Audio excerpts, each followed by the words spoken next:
Here's another one. If they can share, because I'll this one. This one? And I'll make sure this one works. So now I'll give you one. Testing. Hey, how you guys doing? Thanks for coming out.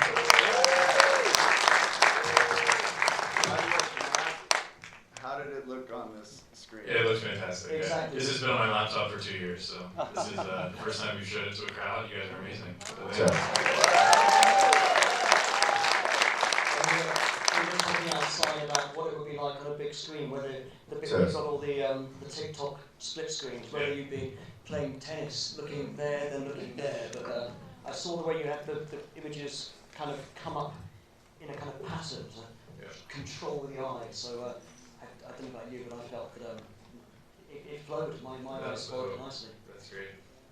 How do you feel with the big screen experience? Is it amazing? It was amazing. This project started from this incredible thing that happened to Philip, and Philip and I have been friends for 10 years, and he loves to perform, and I love to make movies, so we make a nice team. Yeah. And so this tour was a big screen experience. It felt that way for us, and so we really went into it I went into it thinking that we would just get some music videos and some, social media content. Yeah, I thought we were filming TikToks when we went, and this is quite a bit bigger. Yeah. How did that change from, obviously the TikTok thing was maybe and then the tour was the foundations of the idea, but what scale was the project when you started? Was it always going to be an hour, or did it start off as a shorter thing? It really started off as, hey man, this cool thing happened, grab your camera, let's go shoot it. And Philip invited his best friend from high school, Sam, who's here. Give a round of applause to Sam! The emotional part of this film. And the reason I survived that tour. And also Sonia Mara, who is posting the project for us, also my creative partner and life partner. So it was really us in the car saying, let's have some fun. And then I think the night of New York, which is the climax, of the film, when that happened, we were so invigorated, because that night played out as you saw it. We were, so hyped up for this amazing show, and then there was the question of, was it going to go on or not? It got canceled, and we really just said, let's make the most of this. And so the ups and downs of that were like, us trying and failing, and then once this incredible experience happened, was because Phil just knows how to create an event, as he described. We got in the car, and that next day I said, okay, that would be an awesome act 3 of a movie. And everything else was kind of backtracking. How do I create a story that leads to that moment? Because with any documentary, the reason why I finish it, you said to me outside, Philip, that was just that was a moment, that was a day, and of course once the film stops rolling, there's continue being days. Yeah, it's funny to be the subject of a documentary. I feel crazy every time I watch the movie. And it's funny, movies have endings, but thankfully, so far my life does not, and I'm still living. And so it's a little time capsule now also of that moment. But I really love watching it, and I love, especially that we got to screen it here for an audience, I assume, members of the community, but also other artists here at the festival, because I think Jeff made such a love letter to artists, and I'm really proud of him for that. And I will give a shout out. I think I saw Tristan Martino here. Tristan, are you here? Tristan, stand up! Tristan did all the animations for the film tonight, and does all my album art, and is a creative collaborator of mine for many years, and I'm so glad you're here. Which is amazing that they met on TikTok. Phil posted a song, Tristan posted the video, just as you saw in the movie. He posted this, video, a duet, and now they've been working together on. So Tristan did because there's the music video for What If Aliens Exist. Yes. But there's also the animated bits So, where you're traveling as well. Exactly. So we asked Tristan to come onto the film to help us, tell the story a little bit more, and it kind of felt organic to the nature of the documentary. And also, Sam's photographs are in the movie. We really tried to just make it a multi-medium, experience. I love that you're here as well tonight for that. That's wonderful. There's one little moment with Sam actually, and it's a credit to your editing too. I think you're saying, Philip, about being in control. You're locked in. You're locked in. It's raining. Everyone's outside, and you're putting posters on the window. And you say something about being in control, getting control. And you cut to the shot where Sam's putting up the pictures, and one just falls. And there's a wonderful contrast of, this isn't working out. It's really uncomfortable to watch, actually. You know, I remember when you told me this might be a documentary. I was like, they don't make documentaries about like good people, like, or maybe they do. I just had only like recently seen the Anthony Weiner documentary, and I was like, is this gonna be like that? Like, is this like an expose? But Jeff handled it with a lot of love, and so even the moments that make me cringe, I still think there's like a lot of beauty in them, because it's like behind that is actually just like the fear of being perceived and the fear of failing, which is how, you know, this creates the stakes of the story, and also just like the stakes of my real life. Well, I'm going to come to questions in just a sec, but I mean, Philip, with that in mind, you captured really well, Jeff. You're a very philosophical guy. You do it in your music, but you're forever sort of asking questions of yourself and of life, and I guess the music in itself is a very therapeutic medium for you as a way of making fun of insecurities and things like that. Yeah, I agree. Yeah, it was really beautiful how Jeff used the music that I wrote in that period as the soundtrack of the story, and I think once I saw the first edit where that was how the movie was, how the story was being told, that was when I sort of understood what Jeff was doing, and what could be really special about it was one sequence where you showed me a sequence of a song interplaying with the story, and I was like, oh, that's really beautiful, and brings new meaning to both the story and the song, and I that was when I was really like, okay, let's do it. And how long do you think it would be to begin with, and before it became, what was it, an hour and 10 minutes roughly? How many hours of footage did you have to get through? Oh yeah, a lot. A lot of, I don't know, 300, 200, 400 hours. yeah, a lot of hours of footage. And then there were all the concerts. So it was a matter of, there ended up being, there were going to be 8 shows, and there ended up being 6 because the New York was canceled and then another one was canceled. So what was interesting was finding he played all the songs in each of the locations, so figuring out, okay, which was the best location for the best song, and then how do you tell a story about going from location to location without getting bogged down, and you have to know you're in Boston, you have to know you're in these different places. So it was watching every single night of the concert and finding those, watching all the interviews, and then the other thing was after the tour was over, as I would call Philip up and tell him how it was going, sometimes we would just start, you said he was very philosophical, sometimes we would just start talking because we're good friends, and then I would say, hey, can you turn your mic on for a second? Because you just said something that was really good, so then we would talk for another hour and get philosophical. So a lot of those philosophical kind of in his head moments were because it was just 2 friends talking on the phone, and he happens to have a great recording studio at his home, so he would flip on the mic, and then I wish I was that prescient and smart in the moment, but some of it was through the help of, reflection and editing. And I mean, to be honest, in your eyes as you're talking, you can see you're finding the words, you can see you're figuring things out as you go along. And I think that's part of your inherent charm. Wow, thank you. I'm going to come to questions. I've got a light in my face, but I'm going to look. Oh, there's quite a few hands. Hang on, I'll bring them around. Hang on, I'll start with you, Heidi. Well, that's my side of the road, but okay. We're marking territory already. We're fighting over Heidi. I love how you're so driven by connection. It's really beautiful. And I was wondering about the decision to wear all white and have it be signed as another way of connection, and how you come up with that. And I also want to know if Jason has seen the movie. These are 2 really good questions. To answer the first one, I knew I wanted to do something that connected all the shows and made. I was thinking a lot about.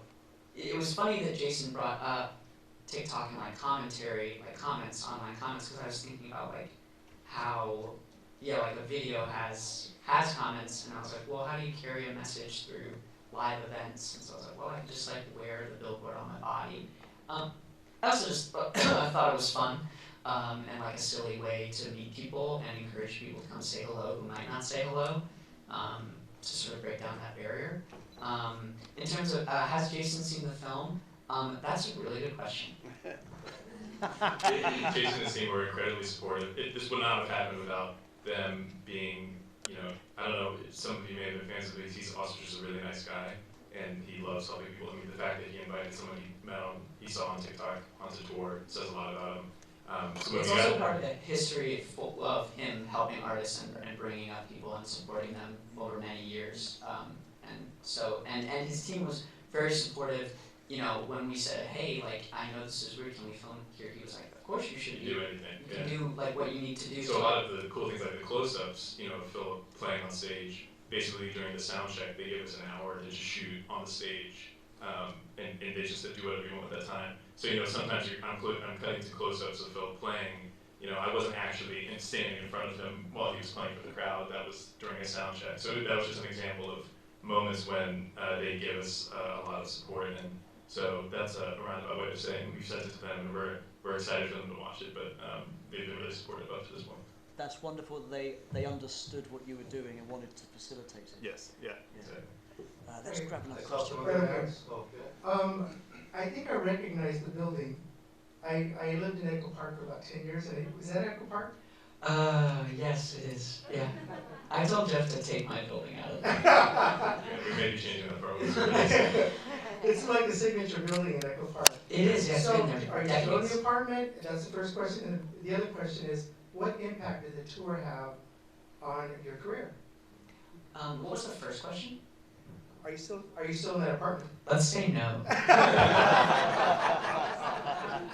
And then, did the tour have an impact on my career?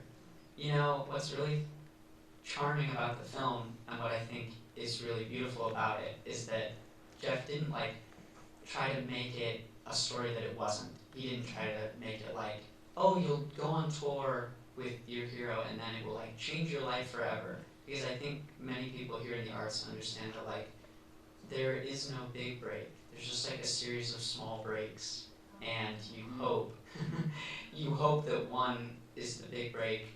And at least in my limited experience, like it hasn't happened yet. You just keep going and going and going, and the resilience and like making your life matter in the meantime is kind of the important part. It's still a heroic story, though. Come on. Thank you. We'll get to you there. Okay. And then, John, you can do that one after. Okay.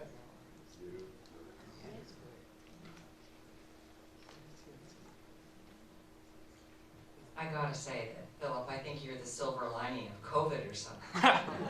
Holy cow, all those songs you wrote in 1 month's time. Thank you. You are an incredible songwriter. You also articulate your songs so we hear the words, and you have an amazing sense of humor. I think it's very different than the majority of artists that we listen to, because sometimes you don't hear the words. So thank you for that. I'm a writer, so I appreciate that I heard every word that you sang in the film. Thanks. It was a great production. You really captured everything well, and brilliant to have a sing-along in that garage.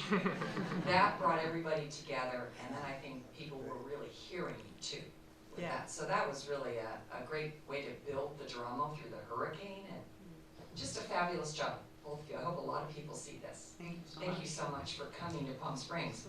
Thank you. We're lucky. Thank you.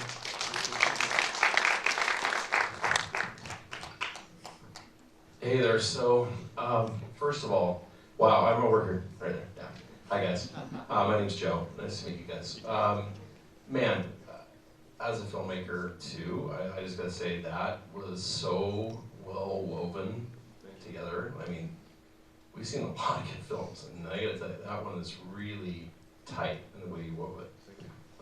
And then your writing, I think that's the part. Everybody over here, like any little clever word you hit in your writing, and everybody laughs and is just in love with it, like instantly. Never heard the songs, right? Never heard of him. And we're like, oh my God, that's so brilliant. So, wow.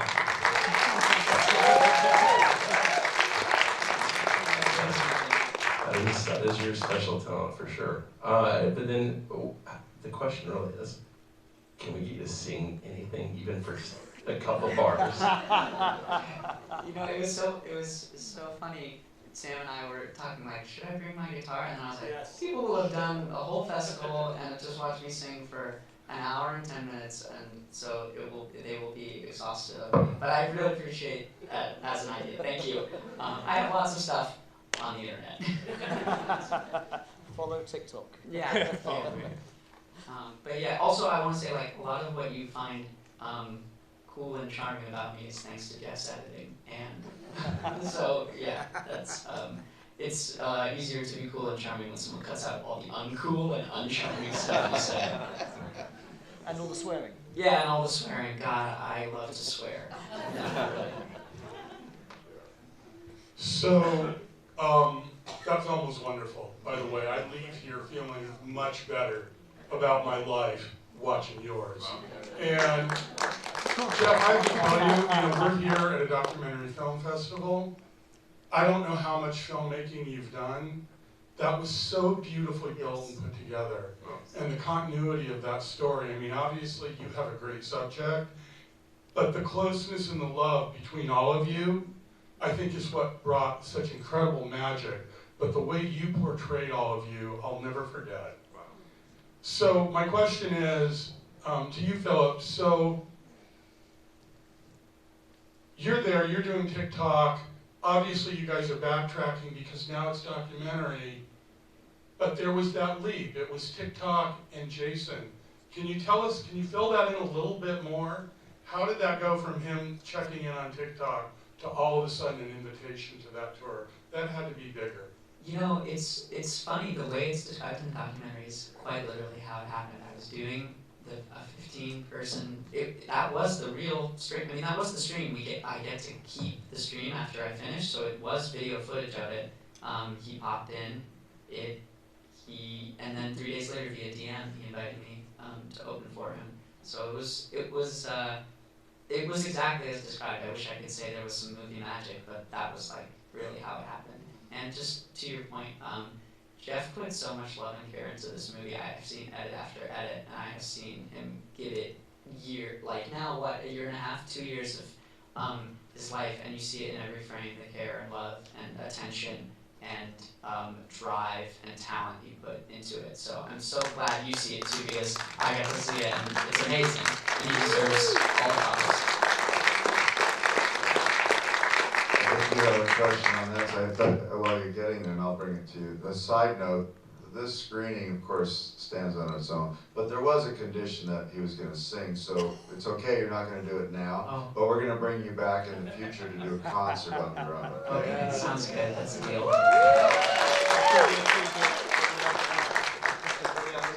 There's one on the very far back. Hello. Yeah, I can see them, don't worry, we'll get that one first. I'm also a filmmaker, and what school did you all go to together? What was your college? We went to USC. USC, okay, so and it felt like it. I went to NYU, so game recognized game. I think that I really think that you all need to make like your own Purple Rain, like Prince did, and make a fiction film, and like your father needs to be in it, like all the real people, because you can, like, all the things that you are, you're an actor, you're obviously a comedian, like you're legitimately, if you could go to New York right now and do like a whole comedy tour and like knock it down in 6 months and you'd be past famous. But if you make a fiction film with this brilliant Jeff that you have, like this guy over here, this amazing filmmaker, storyteller, and you put it into the fiction space, it'll all just take off in like less than 6 months. I mean, I can feel the USC, I can feel this, you're like past the 1% of storytelling, all of you, the whole squad. You're so fortunate to have met each other. Don't take that for granted, because storytelling teams like yours do not just magically happen, and you can really repair people spiritually and emotionally. After all the other pandemics that are on the horizon come and go, you're going to be the voice in people's head that bring them out of the darkness.